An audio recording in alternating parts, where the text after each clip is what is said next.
పరిశుద్ధమైన బైబిల్ గ్రంథంలో నుండి అపోస్తలుడైన పౌలు తిమోతికి రాసిన పత్రిక 1 తిమోతి 6వ అధ్యాయము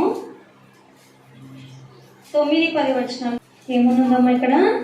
ధనవంతులగుటకు అపేక్షించువారు, అపేక్షించడం అంటే ధనవంతులు అవ్వాలని ఆశ, కోరిక, అపేక్ష. ధనవంతులగుటకు ఆపేక్షించువారు శోధనలోను, ఊరిలోను, అవివేక యుక్తములను, హానికరములైన అనేక దురాశలలోనూ పడుదురు. ఇన్నిట్లో పడతారంట. ధనం పైన ఆపేక్ష, కోరిక, ఆశ ఎక్కువ ఎవరైతే కలిగి ఉంటారో వాళ్ళు ఏమిట్లో పడతారంట? శోధనలోను, ఊరిలోను, అవివేక యుక్తములను, హానికరములనైన అనేక దురాశలలోనూ పడతారంట. కాబట్టి మనం ధనం పైన, దేవుని పిల్లలమైనటువంటి మనమందరం కూడా ధనం పైన ఆశ పెట్టుకుంటే, ఎక్కువగా దానిపైన కోరిక లేదా ఎక్కువగా దాని పట్ల ఆసక్తి కలిగి ఉంటే మనము ఎన్నో నష్టాలలో ఉరి తెచ్చుకున్నట్లుగా, గొంతు మీద కత్తి పెట్టినట్లుగా ఉంటుంది అనమాట మనకి. అందుకే మనకి భక్తులు కూడా, దేవా నన్ను అత్యధిక ఐశ్వర్యవంతునిగా చెయ్యొద్దు, నేను నీకు కోరుకుంటున్నా, నన్ను మరీ పేదవానిగా ఉంచొద్దు. ఒకవేళ నువ్వు ఐశ్వర్యవంతునిగా ఎక్కువ ధనం ఇచ్చావు అనుకోండి, అప్పుడు నేను యెహోవా దేవుడు ఎవరు అని నేను అంటానేమో. కాబట్టి నన్ను అత్యధికంగా ఐశ్వర్యవంతునిగా చెయ్యొద్దు, పేదరిక లేని స్థితిలో, అంటే ఏమీ లేనివాడుగా, చాలా పేదరికమైనటువంటి స్థితిలో కూడా ఉంచొద్దు. ఎందుకంటే నేను అట్లా ఉన్నప్పటికీ నాకు దేవుడు చేయలేదు అనేటువంటి ఆలోచనలో నేను అనుకుంటానేమో. నాకు తగినంత మాత్రాన దయచేయి, తగు మాత్రం చాలు, ఏముండవు ఇంకా ఆశ, ఆలోచనలు, దానిపైన చింత.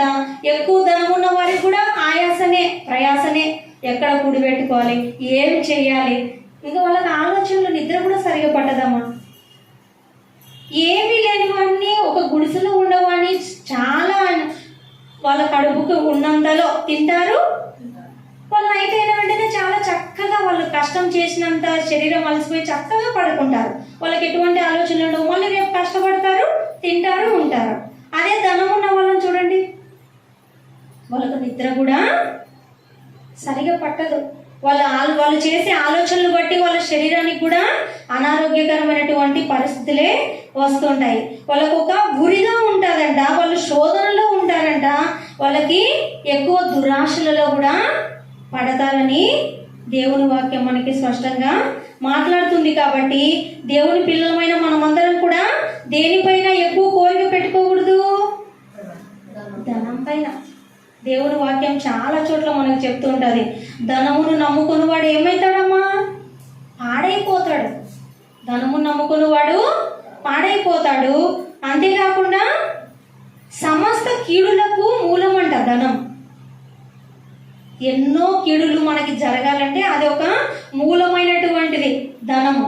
కాబట్టి ధనం పైన ఎక్కువ తగు మాత్రం మనకు ఉండాలి, కానీ ఎక్కువ ఆశ, దానిపైన అపేక్ష, ఆలోచన, దానిపైన ఆసక్తి అనేది ఎక్కువగా ఉండకూడదని దేవుని వాక్యం మనకు సెలవిస్తుంది. ఇంకా ఏమన్నదమ్మా ఇక్కడ 10వ వచనంలో ఏమన్నదమ్మా? ఎందుకని అట్టిని మనుషులను నష్టంలోను, నాశనంలోను ముంచివేయును. ఎందుకనగా ధనాపేక్ష సమస్తమైన కీడులకు మూలము. కొందరు దానిని ఆశించి విశ్వాసం నుండి తొలగిపోయి నానా బాధలతో, ఒక బాధ కాదు, నానా బాధలతో తమ్మును తామే పొడుచుకొనిరి అంట. మరొకరు కాదు, తమ్మును తామే పొడుచుకున్న వాళ్ళు ఉన్నారు. ఎవరు? ధనం పైన ఎక్కువ అపేక్ష కలిగినటువంటి వారు. వాళ్ళకి ధనాపేక్ష సమస్తమైన కీడులకు మూలమే కాదు, దాన్ని ఆశించిన వారు విశ్వాసము నుండి తొలగిపోతారంట. దేవుడు దేవునికిని సిరికిని దాసులు కాకుడి అని చెప్పారు కదమ్మా. మనం దేనికైనా ఒకరికే దాసులు అవ్వాలి కదా. అయితే దేవునికి అవ్వాలి లేదా సిరికైనా ఉండాలి, రెండింటికి అవ్వడానికి వీలు పడదు కదా. వెలుగుకు చీకటికి పొంతు లేదు కదా. దేవుణ్ణి నమ్ముకున్నటువంటి నాకు దేవుడు ఉన్నాడు, ఎప్పుడు ఏం అవసరమో నాకు ఎప్పుడు ఏం అవసరమో అది దయచేస్తాడు. నాకు కష్టం వస్తే అందులో ఆదుకుంటాడు. నాకు అత్యధికంగా ఏం అవసరం, ఏ నాటికీడు ఆ నాటికి చాలు అని దేవుని పైన నమ్మకం కలిగినటువంటి వారు ధనం పైన నమ్మకాన్ని పెట్టుకోరు. మరొక చోటు చూడడము, ఈ విధంగా విశ్వాసం నుండి కోల్పోయి గొప్ప ప్రవక్తగా పేరు తెచ్చుకొని కూడా ఆయన నాశనాన్ని కొని తెచ్చుకొని మరణాన్ని తెచ్చుకున్నటువంటి వారిలో బిలాము గారు కూడా ఉన్నారు. చూడండి అమ్మ, 2 పేతురు 2వ అధ్యాయము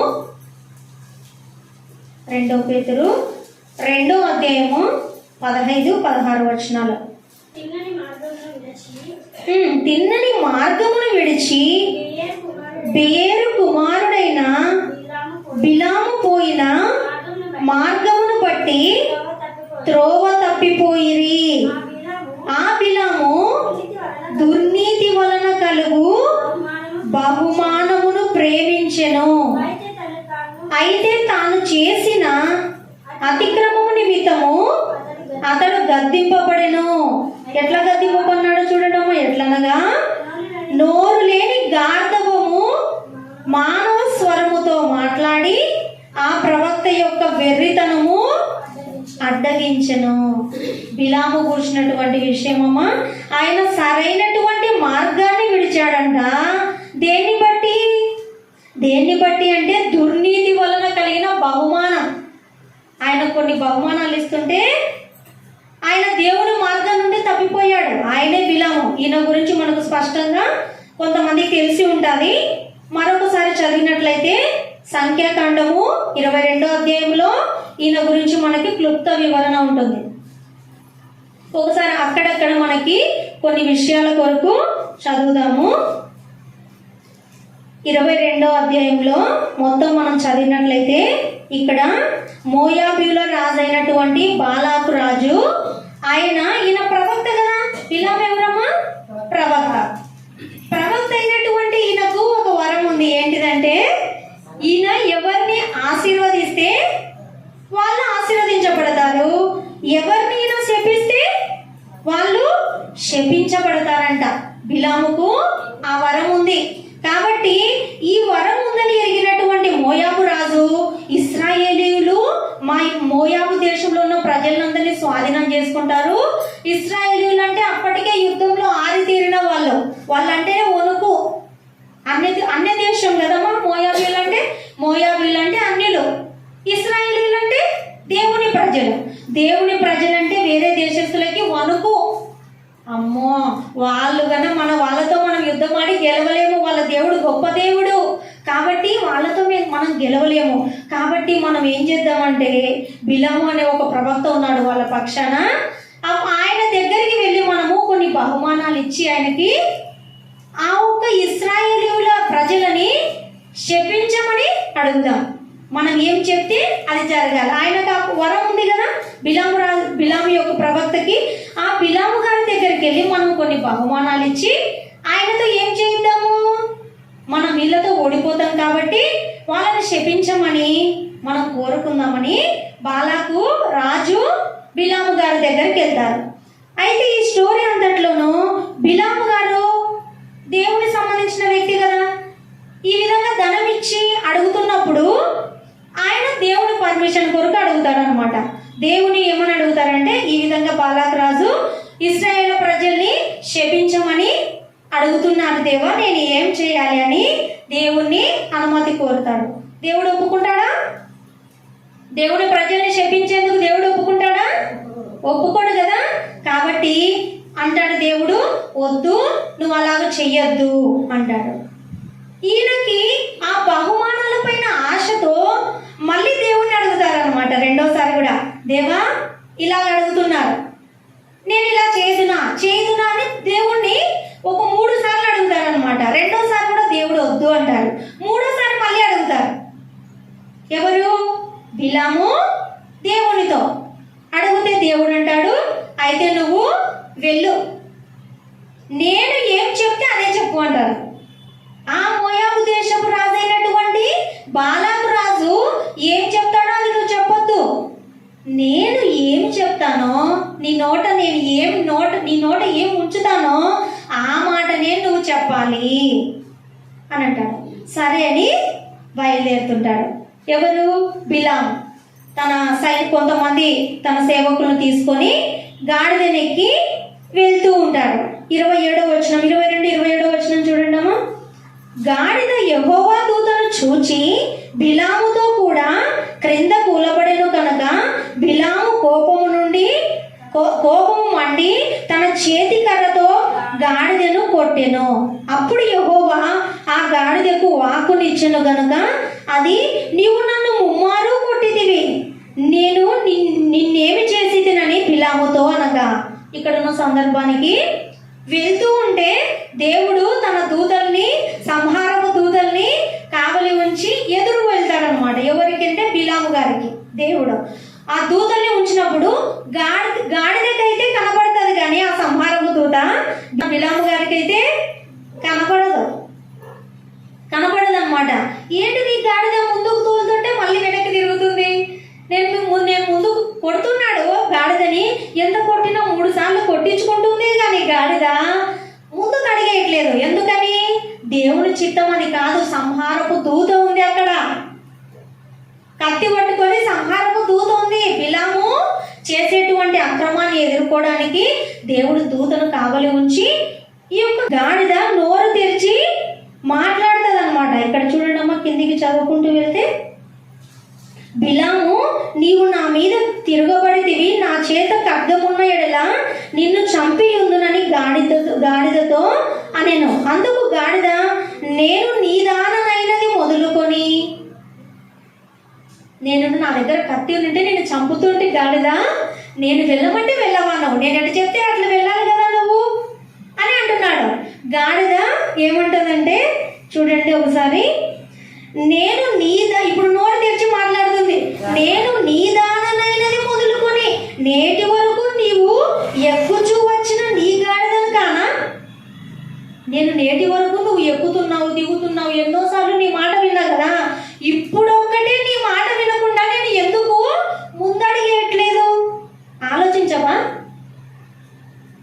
నువ్వు ఎటు చెప్తే అట్లా విన్న గాడిదనే కదా, ఎప్పటి నుంచో నీ మాట వింటున్నటువంటి గాడిదను, నీ దానైనది అంటే నీ దగ్గరకు వచ్చినప్పటి నుంచి నేను ఎప్పుడు కూడా నీ మాట, నువ్వు ఎటు వెళ్ళమంటే నేను అటు వెళ్ళాను, నీ గాడిదను నేను కానా? నేను ఎప్పుడైనా నీకు ఇట్లు చేయుట కదా, నేను ఎప్పుడైనా నీకు ఇట్లా చేసినానా? ఎదురు తిరిగి నువ్వు వెళ్ళమన్న చోటికి నువ్వు వెళ్తూ నన్ను తోలుతున్నప్పుడు నేను వెళ్ళకుండా ఇట్లా చేసినానా? ఇప్పుడు చేసినానా? ఎందుకని? చూడండి అని బిలాముతో అనగా అతడు లేదన్నాడు, తగ్గిమని లేదన్నాడు, ఎప్పుడు నువ్వు నాకు ఇట్లా చేయలేదన్నాడు. అరే గాడిద మాట్లాడుతుంది అని కూడా ఆ క్షణాన్ని గమనించడం లేదో కానీ లేదనేసినాడు అనమాట. వెంటనే లేదు, నువ్వు నాకు ఎప్పుడు ఎదురు తిరగలే అనేసాడు. అన్న తర్వాత అంతలో యెహోవా బిలాము కన్నులు తెరచెను గనుక దూసిన ఖడ్గము చేత పట్టుకొని త్రోవలో నిలిచి ఉన్న యెహోవా దూతను అతడు చూచి తల వంచి సాష్టాంగ నమస్కారం చేశాడంట. అప్పుడు కన్నులు తెరుచుకున్నాయంట. గాడిద నోరు తెరిచి మాట్లాడాక అప్పుడు ఆయన కళ్ళు తెరవబడి సంహారపు దూత కత్తి పట్టుకొని రెడీగా ఉందంట. గాడిదే కదా అట్లా అడ్డు ఇంకా ముందుకు వెళ్ళిపోతే ఈయన సంహరించబడేవాడే, దూత చేతిలో ఆయన మరణించేవాడే.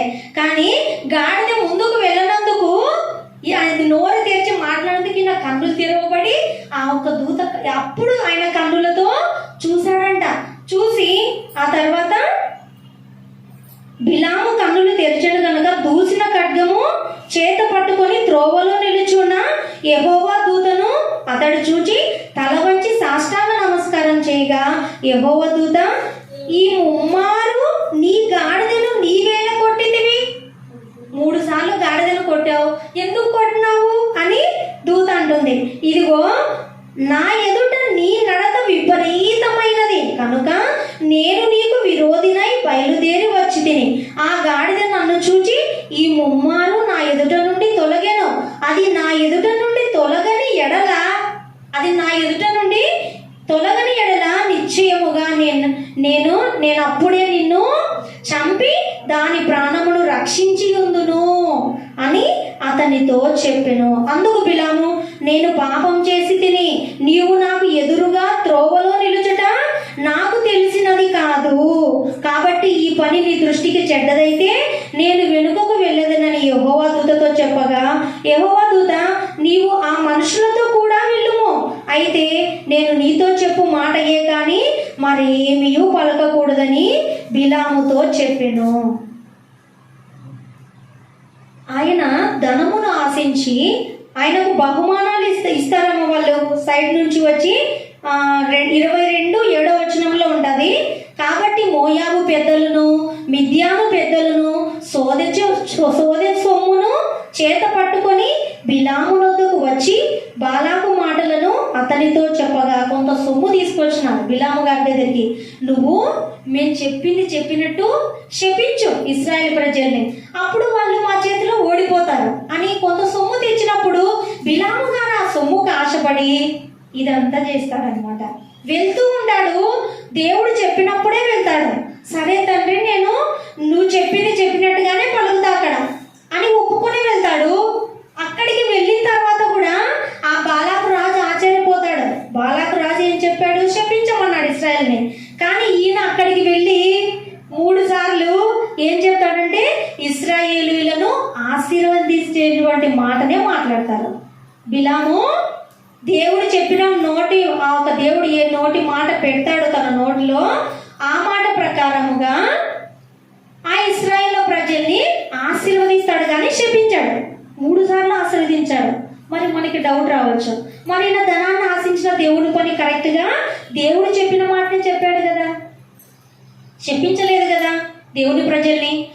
బాలాకు రాజు అయితే చెప్పాడు, సొమ్ము తీసుకో శపించు ఇశ్రాయేలు ప్రజల్ని అని. కానీ దేవుని మాట ప్రకారంగా ఈయన ఇశ్రాయేలు ప్రజల్ని శపించలేదు, ఆశీర్వదించాడు. కానీ ఈయన నష్టాన్ని తెచ్చుకున్నాడు. దేవుడు చెప్పినట్లుగా చేశాడు కదా, శపించలేదు కదా, నష్టాన్ని ఎందుకు తెచ్చుకున్నాడు అంటే ఈయన ఈ యొక్క పని అంతా అయిపోయాక ఒక పని చేస్తాడు. మనకు ఎవరికి తెలియదు, దేవుడికి తెలుసు కదా, మనుషులందరికీ తెలీదు. సైలెంట్గా అక్కడ ఆ మనుషులతో దేవునికి తెలియదు తెలుసు అని కూడా ఆలోచన లేకుండా, దేవుడు అన్ని చూస్తుంటాడు కదా, ప్రవక్త కదా, అంత ఇంగిత జ్ఞానం కూడా లేకుండా ఈయన ఏం చేస్తాడంటే, చూడండి ఎక్కడ ఉంటుందంటే ప్రకటన గ్రంథము 2వ అధ్యాయంలో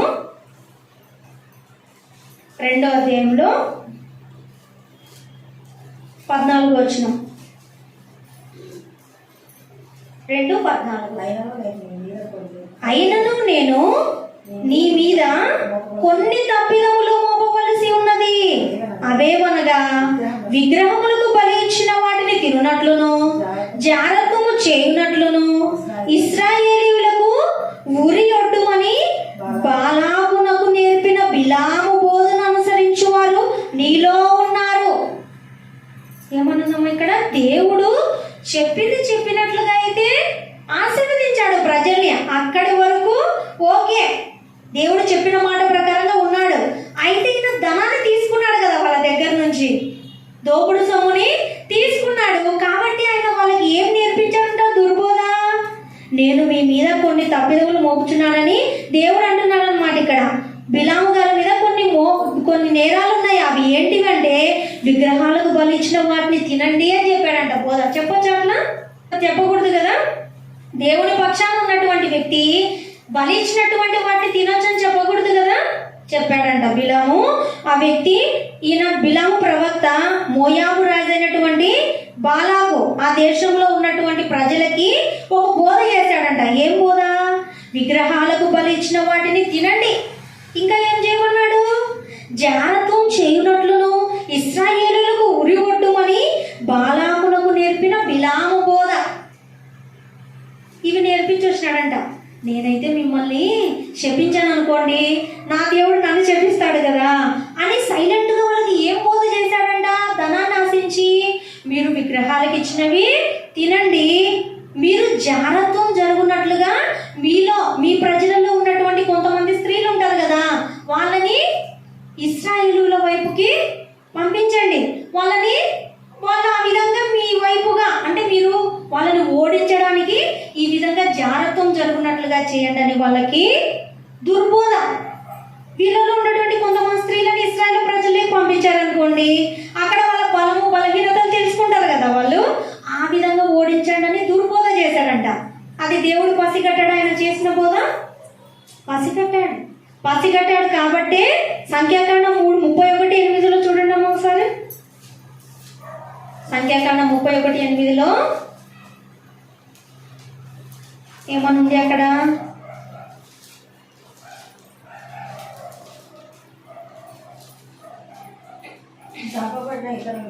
చంపబడిన ఇతరులు గాక మిద్యాను రాజులను, అనగా మిద్యాను 5 రాజులైన ఎవిని, రెకెమును, సూరును, పూరును, రేబను చంపిరి. బెయేరు కుమారుడైన బిలామును ఖడ్గముతో చంపిరి. ఎలా చంపబడ్డాడమైనా? ఖడ్గముతో చెప్పాడు. ముందే చెప్పాడు కదా, ధనాన్ని ఆపేక్షిస్తే దేవుడు ఎలా ఉంటుందో వాళ్ళ స్థితి. ఈయన బిలాము ప్రవక్త అయి ఉండి మంచి బోధ చేయకుండా దుర్బోధ చేసి దేవుని పక్షాన ఉండవలసినటువంటి మంచి ప్రవక్తగా, ఎంత మంచి వరం అమ్మా, ఇంత మంచి వరం కదా. తను ఎవరిని శపిస్తే వాళ్ళు శపించబడతారంట, తను ఎవరిని దీవిస్తే వారు దీవించబడతారంట. అంటే ఎంత మంచి వరం ఉన్నటువంటి ప్రవక్త అయినా. ఆ ఒక ప్రవక్త స్టేజ్ లో ఉన్నటువంటి ఆయన ధనాన్ని ఆశించవచ్చా? ఆశించకూడదు కదా. కాబట్టి ధనాన్ని ఆశిస్తే ఏమైపోతారు అనడానికి ఉదాహరణలో ఈయన నిలిచిన వాడుగా ఉన్నాడు. ధనాన్ని ఆశించి దేవుని దృష్టిలో అనీతిపరుడయ్యాడు కదా. ఒక ప్రవక్తగా ఉన్నటువంటి ఈయన ఎంత మంచి స్థానాన్ని సంపాదించుకోవచ్చు దేవుని దగ్గర నుంచి కదా. చిట్ట చివరికి ఆయన ఖడ్గంతో చంపబడ్డాడంట. దానికి కారణం దేవునికి విరోధముగా ప్రవర్తించినందుకే. ఈ విధంగా దేవుని పక్షాన ఉండవలసినటువంటి ఆయన వ్యతిరేకమైనటువంటి వాక్యానుసారంగా జీవించకపోవడమే, ధనాన్ని ఆశించడమే. ధనం అవసరం అమ్మ ప్రవక్తకి. అన్ని దేవుడే కదా సమకూరుస్తాడు కదా. ఆయన ఏం చెప్తే అది జరుగుతున్నప్పుడు ఆయనకు ధనం పైన ఆశ పెట్టుకోవచ్చా? లేదు. కాబట్టి ధనాన్ని ఆశపడితే ఆయన దేవుడైతే ఎవరిని కూడా వదిలిపెట్టాడు. తగు మాత్రమే మనకి చాలు. కానీ అధిక ఆశ పెట్టుకొని తిన్నని మార్గాన్ని, దేవుని మార్గాన్ని విడిచి విశ్వాసం నుండి తొలగిపోయేంత ధనం పైన ఆశ క్రైస్తవులమైనటువంటి ఎవ్వరు కూడా పెట్టుకోకూడదనే దేవుని వాక్యము సెలవిస్తుంది. అలాగే ఆకాను గురించి యెహోషువ గ్రంథము 7వ అధ్యాయంలో చూద్దామమ్మా. ఇక్కడ ఉన్నటువంటి అంశం అంతా ఆకాను గురించినటువంటి విషయం. దోపుడు సొమ్ములో ఒక మంచి సీనారు పైవస్త్రము, 200 తులముల వెండిని, 10 తులముల ఎత్తుగల ఒక బంగారు కమ్మిని నేను చూచి వాటిని ఆశించి తీసుకొంటిని. అదిగో నా డేరా మధ్యలో అవి భూమిలో దాచబడి ఉన్నవి, ఆ వెండి దాని క్రింద ఉన్నదని ఉత్తరమిచ్చి తాను చేసినదంతయు ఒప్పుకొనెను. అప్పుడు యెహోషువ దూతలను పంపగా వారు డేరా యొద్దకు పరుగెత్తి చూచినప్పుడు అది డేరాలో దాచబడి ఉండెను, ఆ వెండి దాని క్రింద నుండెను. కాబట్టి వారు డేరా మధ్య నుండి వాటిని తీసుకొని యెహోషువ యొద్దకును ఇశ్రాయేలుల యొద్దకును తెచ్చి యెహోవా సన్నిధిని ఉంచిరి. తరువాత యెహోషువయు ఇశ్రాయేలులందరూ జెరహు కుమారుడైన ఆకానును ఆ వెండిని, పై వస్త్రమును, బంగారు కమ్మిని, ఆకాను కుమారులను, కుమార్తెలను, ఎద్దులను, గాడిదలను, మందలను, డేరాను, వాని కలిగిన సమస్తం పట్టుకొని ఆకోరు లోయలోనికి తీసుకొని వచ్చిరి. అప్పుడు యెహోషువ నీవేగా మమ్మను బాధపరిచితివి, నేడు యెహోవా నిన్ను బాధపరచుననగా ఇశ్రాయేలీయులందరూ వారిని రాళ్లతో చావగొట్టిరి. వారిని రాళ్లతో కొట్టిన తర్వాత అగ్ని చేత కాల్చి వారి మీద రాళ్లను పెద్ద కుప్పగా వేసిరి. అది నేటి వరకు ఉన్నది. చూస్తున్నారమ్మా ఆకాను గురించినటువంటి విషయం. ఆయన దోపుడు సొమ్ములో కొన్ని వస్తువులు బంగారు కమ్మి ఆయన ఇంకా కొన్ని దాచిపెట్టుకున్నాడు తన డేరాలు. అప్పుడు డేరాలు కదా కట్టుకుంటుండేవారు. ఆ డేరాల మధ్యలో ఆయన భూమిలో దాచిపెట్టినప్పుడు అది యెహోషువ గారు కనుక్కొని ఆయన ఒక్కనేనమ్మా శిక్షించింది, తన కుమారులను, కుమార్తెలను, ఎద్దులను, తనకు కలిగిన సమస్తాన్ని పట్టుకొని ఆకూరు లోయలోకి తీసుకొచ్చి రాళ్లతో కొట్టినారంట. కాల్చినారంట. కాపాడిందమ్మా ఆయన దాచుకున్న ధనము? ఆయన దాచుకున్నటువంటి ధనం కాపాడిందా? కాపాడలేకపోయింది కదా. ఆయన దాచుకున్న ధనము ఏమాత్రం కూడా కాపాడలేదు. అందుకే దేవుడు అంటున్నాడు, ధనాన్ని నమ్ముకున్నవాడు ఒకటే మాటలో పాడైపోవును. దేవుని ఆయన యెహోషువతో ఉన్నప్పుడు ఏది కావాలన్నా యెహోషువ గారు సమకూరుస్తూ వస్తున్నారు కదా. ఆకాను గారికి అవసరం ఉందా? దోపుడు సొమ్ములో దాచిపెట్టుకోవడం అదంతా అవసరం ఉందా? వెంటనే శిక్ష అమల్లోకి వచ్చింది కదమ్మా. వాళ్ళకు కావలసిన దానికంటే ఎక్కువగా ఆ విధంగా దాచుకొని ఆ విధంగా పెట్టుకున్నప్పుడు ఆ ధనాన్ని ఆశించి తనకు ఒకటి కాని శిక్ష, తన కుటుంబం అంతా, తనకు కలిగిన సమస్తం అంతా కాల్చివేయబడింది. రాళ్లతో కొట్టబడినారంట తన పిల్లలు కూడా. సమస్తమైనటువంటి కీడులకు మూలము ధనాపేక్ష అనేది కలిగి ఉండకూడదు. ఒకవేళ ఉంటే ఎలా ఉంటుంది వాళ్ళ జీవితం అని దేవుని వాక్యం ద్వారా కొంతమందిని ఉదాహరణగా మనకు చూపిస్తున్నప్పుడు మనం ఖచ్చితంగా వీరిని బట్టి బుద్ధి తెచ్చుకోవాలి కదమ్మా. ఖచ్చితంగా మేలుకోవాలి కదా. ధనం పైన ఆశ ఉండే వాళ్ళు కూడా భయపడాలి. ఏ దినానికి ఆ దినానికి సంబంధించినటువంటి అవసరమైనంత మనకి చాలని అందుకే దేవుడు చెప్తాడు. ఈ విధంగా దోచుకొని దాచుకున్నప్పటికీ ఆయన ఏమన్నా ఆయనకి బాగుపడడానికి మేలైందా? అదే దేవుని నమ్ముకోనింటే ఆయన కనాను దేశంలోకి ఎంతో చక్కగా ఉండేవాడు కదా. కనాను దేశంలో ఆ విధమైన భాగ్యాన్ని కోల్పోయి ఆయన కుటుంబాన్ని మొత్తము ఆ విధంగా నిత్య నాశనానికి గురయ్యేలా ప్రవర్తించాడు ఆకాను గారు. అలాగే మరొకరిని చూద్దాం. అననీయ సప్పిరా గురించి ఇంకా మనకందరికీ తెలిసిందే కదా. ఒక్కసారి చూడండి అపోస్తల కార్యాలు 5వ అధ్యాయము. అపోస్తల కార్యాలు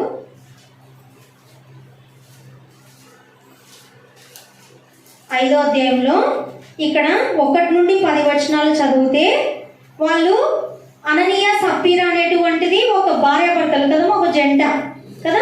వాళ్ళిద్దరూ తమకున్న భూమిని అమ్మి ఆ వెలలో కొంత ఇచ్చారు, కొంత దాచుకొని కొంత ఇచ్చారు. కానీ వాళ్ళు మాత్రము ఆ పొలాన్ని మొత్తం అమ్మి దేవునికి ఇవ్వాలా అనుకున్నారు. చూడండి, అననీయ సప్పీరా అనే వాళ్ళు వాళ్ళకు ఉన్నటువంటి పొలం అమ్మి దేవునికి ఇవ్వాలా అనుకున్నారు.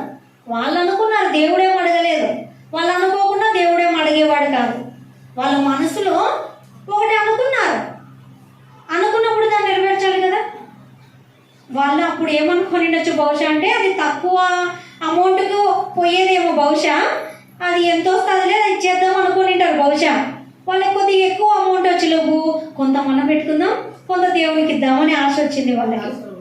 కానీ ఆశ అనేది దేవుడైతే దాన్ని కోరలేదు. నాకు ఇవ్వాలి నీ పొలం అమ్మని కోరలేదు. వాళ్ళ మనసులో దేవునికి దాన్ని సమర్పించుకున్నారు. నేను ఈ పొలం అమ్మి దేవునికి ఇస్తాను. సమర్పించుకున్న తర్వాత ఖచ్చితంగా ఇవ్వాలి కదా. దేవునికి సమర్పించుకున్న తర్వాత ఖచ్చితంగా ఇవ్వాలి. ఒకవేళ ఇవ్వలేకపోతే సమర్పించుకోకూడదు కదా. కానీ వాళ్ళు ఏం చేశారు, ఇస్తామని అనుకొని ఇద్దరు ఏకమై తర్వాత ఆ పొలం అమ్మిన తర్వాత కొంత దాచుకున్నారంట, కొంత ఇచ్చారంట. పేతురు గారి దగ్గరికి వచ్చి ఆయన పాదాల దగ్గర పెట్టారంట. కొంత దాచుకొని కొంత ఇచ్చినప్పుడు నీవు ఎంత కమ్మావని కూడా అడుగుతారనమాట. ఇక్కడ ఏమనుందంటే, అది నీ వద్ద ఉన్నప్పుడు నీదే కదా, అమ్మిన పిమ్మట అది నీ వశమై ఉండలేదా? ఎందుకు ఈ సంగతి నీ హృదయంలో ఉద్దేశించుకున్నావు? అది నీదే కదా, ఈ సంగతి ఈ విధంగా ఇవ్వాలని నీ హృదయంలో నువ్వే ఉద్దేశించుకున్నావు. నీవు మనుషులతో కాదు దేవునితో అబద్ధం ఆడితివి. ఎవరితో అబద్ధం అన్నావు? దేవునితోనే అబద్ధం ఆడావు. ఎందుకంటే వాళ్ళు ఇంతకేనా నువ్వు పొలం అమ్మిందంటే ఇంతకే అంటారు. లేదు, నిజమన్నా చెప్పారా? పోనీ నిజం చెప్పినా బాగుంటుండే కదా. అలా కూడా చెప్పలేదు. లేదు, ఇంత అమౌంట్ వచ్చింది, మాకు ఇంత అవసరం ఉంటే పెట్టుకున్నాము, ఇంత ఇస్తున్నామని చెప్పినా కూడా బాగుంటుండే. అలా చెప్పలేదు వాళ్ళు. అవును, ఇంతనే మా పొలం అమ్మింది ఇంత అమౌంట్కే అన్నారు. కొంత దాచుకొని వచ్చారు. వాళ్ళు ఏమన్నా మేలు పొందుకున్నారో మళ్ళీ అబద్ధం చెప్పి పేతురు గారి దగ్గర అలా చెప్పారు. చెప్పిన తర్వాత ఇంచుమించు 3 గంటల సేపటికి వాని భార్య జరిగినది ఎరుగక లోపలికి వచ్చాను.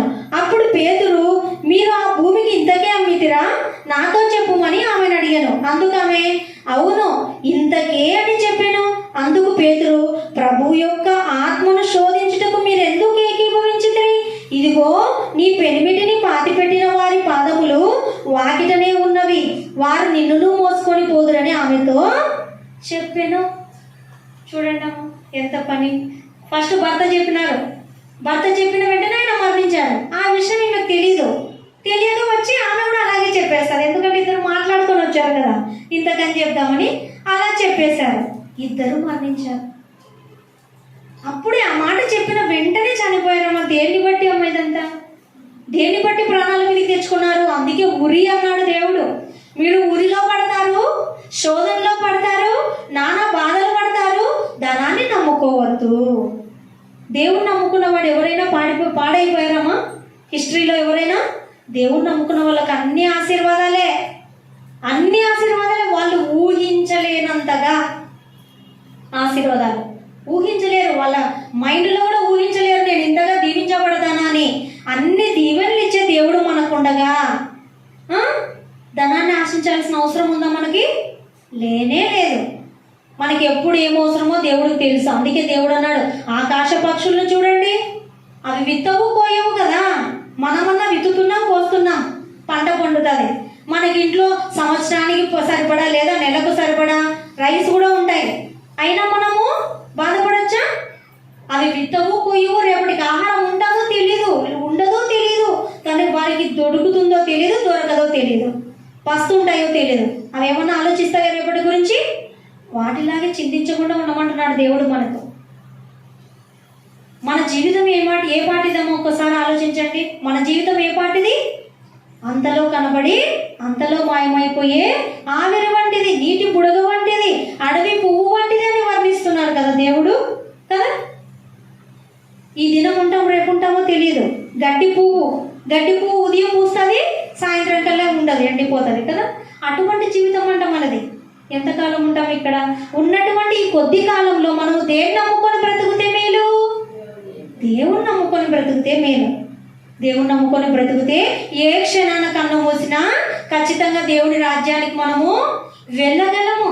ధనాన్ని నమ్ముకున్న వాళ్ళు ఎవ్వరు కూడా దేవుని రాజ్యానికి స్వతంత్రులు కాలేరు అని దేవుని వాక్యం సెలవిస్తుంది. అననీయ సఫీరానే కాదు, అలాగే గెహాజీ అనే వ్యక్తి కూడా ఇలాగే ధనాన్ని ఆశపడి 2 రాజులు 5వ అధ్యాయము 26వ వచనం ఏమని ఉంటుందంటే ఇక్కడ, అంతటా ఎలీషా వానితో, ఆ మనుష్యుడు తన రథము దిగి ఎదుర్కొనుటకు తిరిగి వచ్చినప్పుడు నా మనసు నీతో కూడా రాలేదా? ఈ పైనుండ వచనాలు కూడా మనము చదివినట్లయితే ఇక్కడ ఎలీషా గారి దగ్గరికి ఇంతకుముందు మన ఇంట్లో పాప బర్త్డే రోజు చెప్పారు కదా, నయమాన్ గారికి కుష్టు వ్యాధి ఉంటే ఆ ఇంట్లో ఉన్నటువంటి ఒక చిన్న కుమార్తె, అంటే బానిసత్వం నుండి పట్టుబడినటువంటి ఆ కుమార్తె చిన్నదని ఉంది కానీ మనకు పేరు లేదు, ఇశ్రాయేలుకు సంబంధించినటువంటి ఆమె. ఆ చిన్న పాప, పలాని చోటికి వెళ్ళండి, అక్కడ ప్రవక్త మీకు కుష్ఠవ్యాధి నయం చేస్తాడు అంటే ఆయన ఎలీషా ప్రవక్తని వెతుక్కుంటూ వచ్చేసినప్పుడు నయమాను గారు ఎలీషా గారి దగ్గరికి వచ్చినప్పుడు ఎలీషా గారు చెప్తారనమాట, మీరు వెళ్ళి పలానా చోట మీరు నదిలో స్నానం చేయండి, అప్పుడు మీకున్నటువంటి కుష్టుని పోతుంది, కుష్టు అంతా పోయి మీరు మళ్ళీ సాధారణమైన శరీరాన్ని ధరించుకుంటారు అని చెప్పేసి మనకి ఇక్కడ పై వచనాల్లో ఉంటుంది. పై వచనాల్లో నయమాన్ అతన్ని ఎంతో బతిమలాడుకొని పోచుండగా గెహజీ సిరియనుడైన ఈ నయమాను తీసుకొని వచ్చిన వాటిని అంగీకరించటకు నా యజమానునికి, అంటే ఎలీషా గారి దగ్గరికి నయమాను వచ్చి స్వస్థత పొందుకొని కుష్ఠవ్యాధి పోగొట్టుకొని అక్కడి నుంచి కృతజ్ఞతతో ఆయన దగ్గర నుండి తెచ్చినటువంటి కొంత సొమ్ము తెచ్చింటాడు. ఆ సొమ్మును ప్రవక్త గారికే కదా ఇవ్వాలి అని ఆయన దగ్గరికి వచ్చినప్పుడు నాకొద్దు అని అంటారు ప్రవక్త. నాకొద్దు అని అన్నప్పుడు ఆయన వెళ్ళిపోతూ ఉంటాడు. ఇంకా రథం ఎక్కడానికి వెళ్ళిపోతుంటే ఈ వెనకాల ఈ ఎలీషా గారితో పాటు గెహాజీ అనే వ్యక్తి ఉంటారు, ఆయనతో పాటు సేవ చేస్తూ. సేవలో ఉన్నాడు ఆల్రెడీ. సేవలో ఉన్నటువంటి ఆ వ్యక్తికి దుర్బుద్ధి పుట్టింది. అరే ప్రవక్తకి అవసరం లేదు కానీ నేనన్నా సైలెంట్గా అటు సైడ్ వెళ్ళి ఆయన తెచ్చినటువంటి సొమ్మును తీసుకుందామని వెళ్ళి తీసుకుంటాడు. వెళ్ళి నయమాన్ గారి దగ్గరికి మా ప్రవక్త వద్దన్నారు కదా, నాకు ఇవ్వండి అని నయమాన్ గారి దగ్గరికి వెళ్ళి గెహాజీ అనేటువంటి ఆయన ఆ సొమ్మును తీసుకుంటారు. తీసుకున్న తర్వాత మళ్ళీ తిరిగి ప్రవక్త దగ్గరకు వస్తారు. వచ్చినప్పుడు ఎలీషా గారు అడుగుతారు, నీవు అక్కడికి వెళ్ళి ఇక్కడ ఆ మాటే ఉంది. అంతటా ఎలీషా వానితో, ఆ మనుష్యుడు తన రథము దిగి నిన్ను ఎదుర్కొనుటకు. అంతకు పైన ఒక మాట అడుగుతాడమ్మా. అతడు లోపలికి పోయి తన యజమానుని ముందర నిలువగా ఎలీషా వానిని చూసి, గెహజీ నీవెచ్చటి నుండి వచ్చితివని అడిగినందుకు. గెహజీని అడిగాడు. నయమాన్ దగ్గరికి వెళ్ళాడు, ఆయన ఇచ్చిన సొమ్ము తీసుకున్నాడు. తిరిగి ఎలీషా దగ్గరికి వచ్చాడు. వచ్చినప్పుడు ఎలీషా గారు అడుగుతున్నాడు, గెహాజీ నువ్వు ఎక్కడికి వెళ్ళి వస్తున్నావు? అడిగితే ఈయన కరెక్ట్ అన్నా చెప్పినాడా? కనీసం చెప్పలేదు. కరెక్ట్గానే చెప్పలేదు. చెప్పుకోకుండా ఏమంటున్నాడు? రథము దిగి పై వచనంలో, గెహజీ నీవు ఎచ్చటి నుండి వచ్చిదివని అడిగినందుకు వాడు, నీ దాసుడనైనా నేను ఎచ్చటికి పోలేదా? నేను అబద్ధం కదా, వెళ్ళి తీసుకొని వచ్చాడు కదా, నువ్వు ఎచ్చటికి వెళ్ళావు అని ఈయనకు తెలుసు కాబట్టి అడుగుతున్నారు. ఆయన ఏం చెప్పొచ్చు? సరైనదే చెప్పొచ్చు, ఉన్న విషయమే. చెప్పలేదు. నేను ఎక్కడికి వెళ్ళలేదన్నట్లుగానే చెప్తున్నాడు అనమాట ఎలీషా గారికి. ఆ మనుషుడు తన రథము దిగి నిన్ను ఎదుర్కొనుటకు తిరిగి వచ్చినప్పుడు నా మనసు నీతో కూడా రాలేదా? నాకేం తెలియదు అనుకుంటున్నావా? నా మనసు నీతో వచ్చింది. నీ మనసు ఎటువంటిదో, నువ్వు వెళ్ళి ఏం చేసావో, ఏం తీసుకున్నావో నేను చూశాను అన్నట్లుగానే ఎలీషా గారు చెప్తున్నారు. ద్రవ్యమును, వస్త్రమును, ఒలీవ చెట్ల తోటలను, ద్రాక్ష తోటలను, గొర్రెలను, ఎడ్లను, దాసులను సంపాదించుకొనుటకు ఇది సమయమా? నీకు ఇది సమయమా?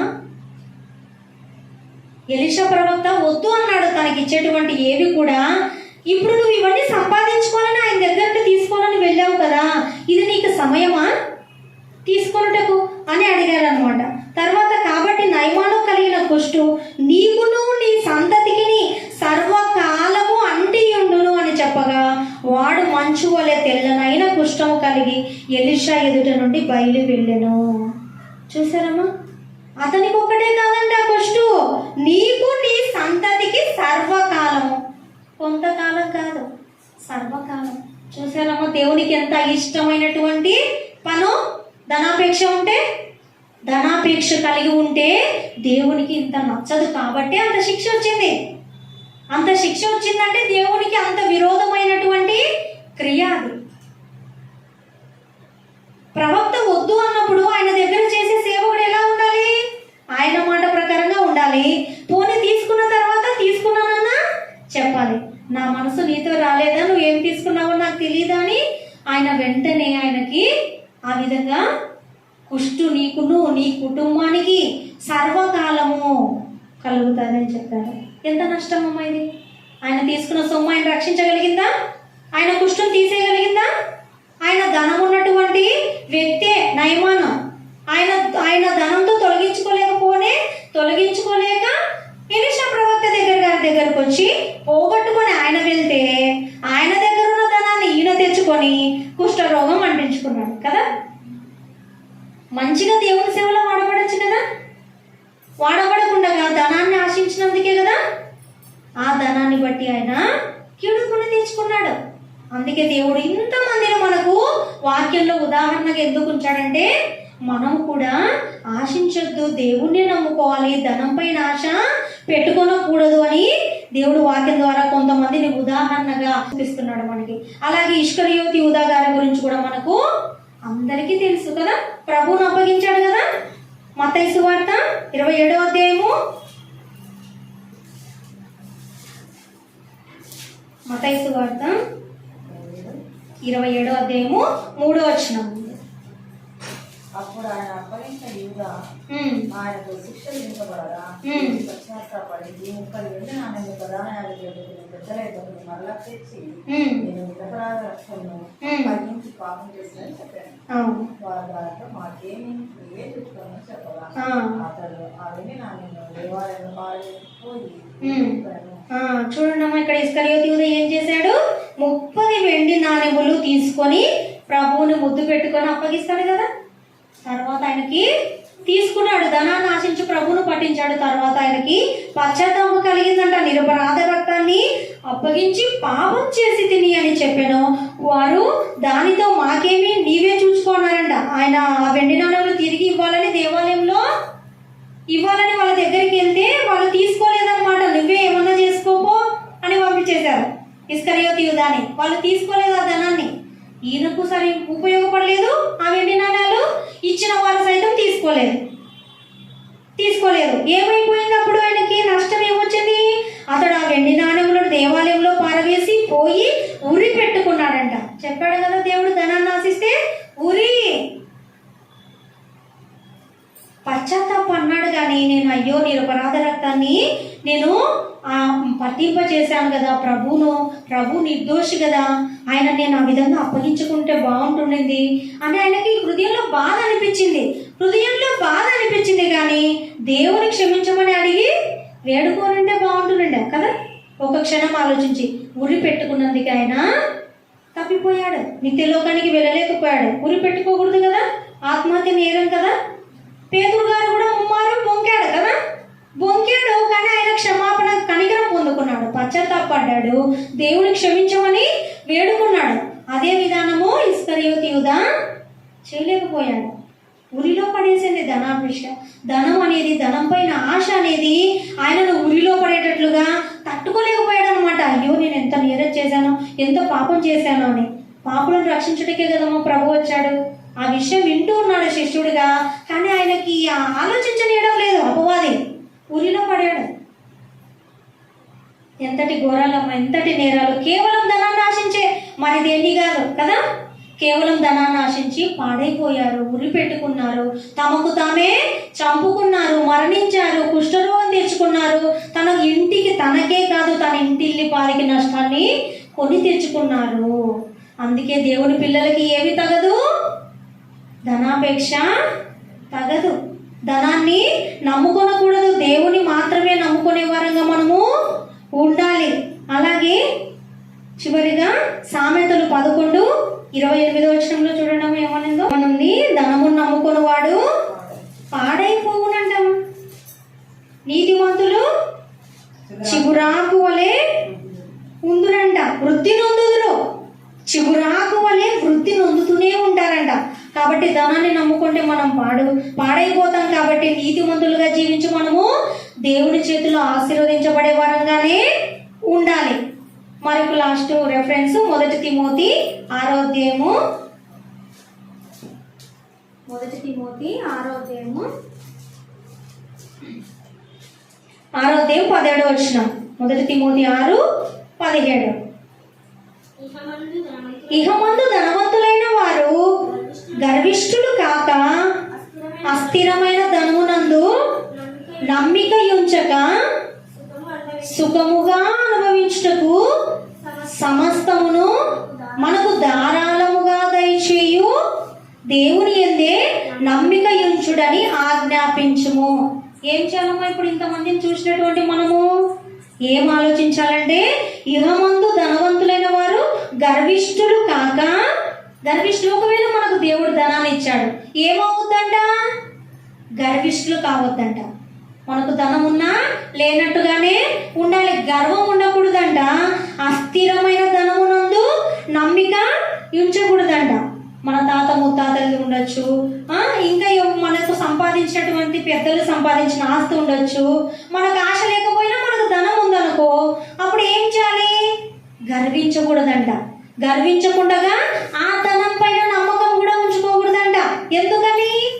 అది అస్థిరమైనది, స్థిరము కానిది కాబట్టి ఆ ధనమునందు నమ్మిక ఉంచక సుఖముగా అనుభవించుటకు సమస్తమును మనకు ధారాళముగా దయచేయు దేవుని యందే నమ్మిక ఉంచుడు. సమస్తము దయచేస్తాడంట కదమ్మా, ధారాళముగా కదా. మనకి ఎప్పుడు ఏం అవసరం ఉందో సమస్తాన్ని మళ్ళీ మనం సుఖముగా అనుభవించచ్చంట. వాటిని ధనం పైన ఆశ ఉండి ఎన్నో తిప్పలు పడాలి. ఇప్పుడు ఫర్ ఎగ్జాంపుల్ మొన్న కోల్కతాలో జరిగినటువంటి ఆ సంఘటన అందరూ విన్నారు కదమ్మా. అమ్మాయి విషయంలో ట్రైనర్ డాక్టర్ విషయంలో వాళ్ళకు ఉన్నటువంటి దురాలోచనలు బట్టి వాళ్ళు ఇప్పుడు ఎక్కడ కనపడకుండా అడ్రస్ లేకుండా వేరే దేశాలకి అడ్రస్ లేకుండా పారిపోయారంట. ఏమన్నా మేలు వచ్చిందా ఆ అమ్మాయికి కీడు చేసినప్పుడు? వాళ్ళు సైతము కేవలము అమ్మాయి పైన ఒక్కటే కాదు కానీ వాళ్ళు అమ్మాయి ఆ ఒక డ్రగ్స్ అమ్మేవారంట. అందులో ఆ ఎడ్యుకేషన్ చేసేటువంటి ప్రిన్సిపల్ వినింటారు కదా, యూట్యూబ్లో కూడా ఏదో కొద్దిగా లంచాలు తీసుకొని రకరకాలుగా దౌర్జన్యాలు జరుగుతుంటే అవి గమనించినటువంటి ఈ అమ్మాయి నేను ఇన్ఫార్మ్ చేస్తాను అనేటువంటి విధానంలో ప్రవర్తిస్తుంటే నువ్వు ఇన్ఫార్మ్ చేస్తావా, చేయకూడదు కదా అని ఆమె ఇన్ఫార్మ్ చేయకపోయినా ఇప్పుడు పట్టుబడిందా? ఆ ఇన్స్టిట్యూట్ అంతా పట్టుబడింది కదమ్మా కదా. వాళ్ళకి ఏమన్నా మేలు జరిగిందా? సుఖంగా అనుభవిస్తున్నారా? పోనీ ఆ అమ్మాయికి అన్యాయం చేసినా వీళ్ళు ఏమన్నా బాగున్నారా? అది ఆలోచించాలి. అన్యాయం చేయబడినటువంటి వారు ఒక్కరే కాదమ్మా, అన్యాయం చేసినటువంటి వారు కూడా సుఖంగా ఉండలేరు. అది వాస్తవము. ఆ అమ్మాయికి మాత్రం వాళ్ళు అరే దీనికి చెడ్డ పేరు వస్తుంది, ఈ అమ్మాయి వెళ్ళి ఎవరికి పోలీస్ డిపార్ట్మెంట్లో ఇవే కేసు పెట్టింది అనుకో మనం చాలా నష్టపోతాము అనుకున్నారు. ఇప్పుడు మొత్తం ఆ ఒక మెడికల్ ఇన్స్టిట్యూటే బ్యాండ్ చేసేస్తారు. ఇంకా ఏముండదు, అది ఏం నడిపించబడదు. ఆ అమ్మాయి ఏమన్నా ఇన్ఫార్మ్ చేసింటేనా కొద్దిగా ఉంటుండేమో వాళ్ళ ఆస్తి. ఇప్పుడు మొత్తం సర్వనాశనమే కదా ఆ ప్రిన్సిపల్ గారికి మొత్తము ఆ అమ్మాయిని బట్టి. ఆ అమ్మాయి బ్రతికుంటే నష్టం అనుకున్నారు, ఆ అమ్మాయి మరణించింది లాభం పొందుకున్నారా? ఆ ఇన్స్టిట్యూట్ ఇంకా ఎక్కువ నష్టపోయారు. అందుకే ఇతరులకు ఎప్పుడు కూడా నష్టం చేయాలనే ఆలోచన ఎవ్వరు కూడా కలిగి ఉండకూడదు. చేతనైతే మేలు చేయమన్నాడు దేవుడు. నీకు చేతనైందా? నీ చేతనైతే మేలు చేయి, కీడు చేయొద్దు, కీడు కోరవద్దు అని కూడా అన్నాడు. చెయ్యాల్సిన మంచి చేయకపోయినా కూడా మనం అనీతిమంతులమేనంట దేవుడి దృష్టికి. కాబట్టి మనకు ఎంత ఉందో ఉన్నంతలోనే తృప్తిగా ఉండండి. దేవుడిచ్చిన దాంట్లోనే సంతోషం ఉంటుంది. మనకు దేవుడిచ్చిన వాటిల్లోనే మనం సుఖంగా అనుభవిస్తాం. కానీ మనం అన్యాయపు స్థితిలో వెళ్తే, అన్యాయపు మార్గాన్ని ఎన్నుకుంటే అందులో సుఖం ఉండదు. ఎవరికి ఉండదమ్మా? సుఖం ఉంటుందేమో అనుకుంటాను, అంతే. అనుకున్నంత వరకే, ఆ చెడు జరిగేంత వరకే, నష్టం జరిగేంత వరకే. ఆ తర్వాత విపరీతమైన నష్టమే కదమ్మా గెహజీ కూడా పొందుకున్నాడు. ఆయన ధనవంతుడు వచ్చి కుష్టు పోగొట్టుకోవడం ఏంటిది? దేవుని సేవకుని యొక్క పక్కలో ఉండి దేవుని కార్యాలు చూస్తూ అద్భుతాలు చూస్తూ ఆయన నుండి మేలు పొందుకోకుండా ఆయన సర్వకాలము కుష్టు వ్యాధి తెచ్చుకోవడం ఏంటిదమ్మా? ధనాశనే కదా దీనంతటికి మూలము, ధనాశనే. కాబట్టి దేనిపైన కూడా ఆశ ఉండకూడదు. ధనమే కాదమ్మా, దేనిపైన దేవుడికి ఆశ ఎక్కువ ఉండడం ఇష్టం ఉండదు దేవునికి. ధనాన్ని ఇష్టపడితే ధనంతో వ్యభిచారం చేసినట్లంట. చాలా మంది అనుకుంటారు కదా తెలియక, కేవలము స్త్రీలు పురుషుల మధ్యలో వ్యభిచారం కాదు. ఒక వ్యక్తి దేన్ని ఆశిస్తే దాంతో వ్యభిచారం చేసినట్లు. అంటే దాన్ని ఎక్కువ ఇష్టపడుతున్నాడు అనుకోండి, దేవునితో కాకుండా దేన్ని ఇష్టపడినా, స్త్రీలకు ఎక్కువ నగలపైన ఆశ ఉందనుకోండి, నగలతో వ్యభిచారం చేసినట్లు అంటున్నాడు దేవుడు. దేనికి బానిస అవుతామో దాంతో వ్యభిచారం చేసినట్లు. కాబట్టి దేవుడి దృష్టికి మనం నీతిమంతులం కాలేము. దేవుణ్ణి ఒక్కటే మనము ఇష్టపూర్వకంగా, హృదయపూర్వకంగా మనము ఆయన్ని మాత్రమే సేవించే వరంగా ఉండాలి. ఆయన వాక్యానుసారంగా జీవించాలి.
సుఖము అనుభవించుటకు సమస్తమును మనకు ధారాళముగా దయచేయు దేవుని యందే నమ్మిక ఉంచుడని ఆజ్ఞాపించుము. వారు వాస్తవమైన జీవమును సంపాదించుకొని, చూడండి, వాస్తవమైన జీవం నిత్య జీవం కదా, దాన్ని సంపాదించుకోండి. దేవుడు వాక్యానుసారంగా జీవించి మీరు వాస్తవమైన జీవాన్ని, నిత్య జీవాన్ని సంపాదించుకోండి. అందు నిమిత్తం మనము రాబో కాలమునకు మంచి పునాది తమ కొరకు వేసుకొనొచ్చు మేలు చేయువారును. ఎలా ఉండాలంట మనము? మేలు చేయువారుగా, సక్రియలు అను ధనము కలవారముగా, ఔదార్యము కలవారును, తమ ధనములో ఇతరులకు పాలిచ్చువారునై ఉండవలనని వారికి ఆజ్ఞాపించుము. మనం మేలు చేసే వారంగా ఉండాలి. దేవుని పిల్లలుగా ఎలా ఉండాలంట? మేలు చేసే వారంగా ఉండాలి. సత్క్రియలు అనే ధనము కలిగి ఉండాలి. సత్క్రియలు, వాక్యానుసారమైన క్రియలు చేస్తూ ఉండాలి. మనము దాని వాక్యానుసారమైన క్రియలు చేస్తూ ఇంకా ఎలా ఉండమంటున్నారు? ఔదార్యం కలవారును, తమ ధనములు ఇతరులకు పాలివ్వాలంట. ఇతరుల ధనం మనం తీసుకోవడం కాదు, మన ధనములు ఇతరులకు పాలిచ్చే వారంగా మన దగ్గర ఉందనుకోండి, ఇతరులకు ఇచ్చి మేలు చేసే వారంగా ఉండాలి. కానీ ఇతరులకు అన్యాయం చేసే వారంగా, ఇతరులకు అన్యాయం చేసే వారి నుండి దోచుకునే వారంగా ఉండకూడదని దేవుని వాక్యము స్పష్టంగా తెలియపరుస్తుంది. సత్క్రియలు అనే ధనం కలిగి ఉండాలి. మంచి పేరును, సుగంధ తైలం కంటే మంచి పేరునే మేలు అన్నాడు దేవుడు. మంచి పేరు సంపాదించుకోండి. ధనాన్ని కాదు, పొలాన్ని కాదు, ఈ లోకంలో దేని కాదు, బంగారు కాదు, మీరు మంచి పేరు సంపాదించుకోండి. మరణించేలోపు నీ ధనాన్ని వ్యయపరిచేనా? వ్యయపరిచి అంటే మనకు ఉన్నటువంటి ధనంలో లేని వారికి పెట్టడం, దేవుని పనిలో వినియోగించడం. అలాగ చేసి నువ్వు నిత్య వాస్తవమైన జీవాన్ని సంపాదించుకో. అప్పుడు నీకు మేలుంటుంది, నీ కుటుంబానికి కూడా దీవెనలు ఉంటాయి. తరతరాలు వాళ్ళు ఆశీర్వదించబడతారని దేవుని వాక్యం మనకు సెలవిస్తుండగా, మనం అందరం కూడా దేవుడు ఇచ్చేటువంటి ఆ ఒక్క నిత్యమైనటువంటి లోకంలో స్థానాన్ని సంపాదించుకునే వారంగా ఉండాలని దేవుని వాక్యంగా హృదయపూర్వకంగా మనం చేసుకుంటే ఇంతటితో ముగిస్తున్నాను. దేవుడి ఈ యొక్క వాక్యాన్ని మనందరూ హృదయంలో స్థిరపరిచి బలపరిచి మనల్ని నడిపించును గాక. ఆమేన్.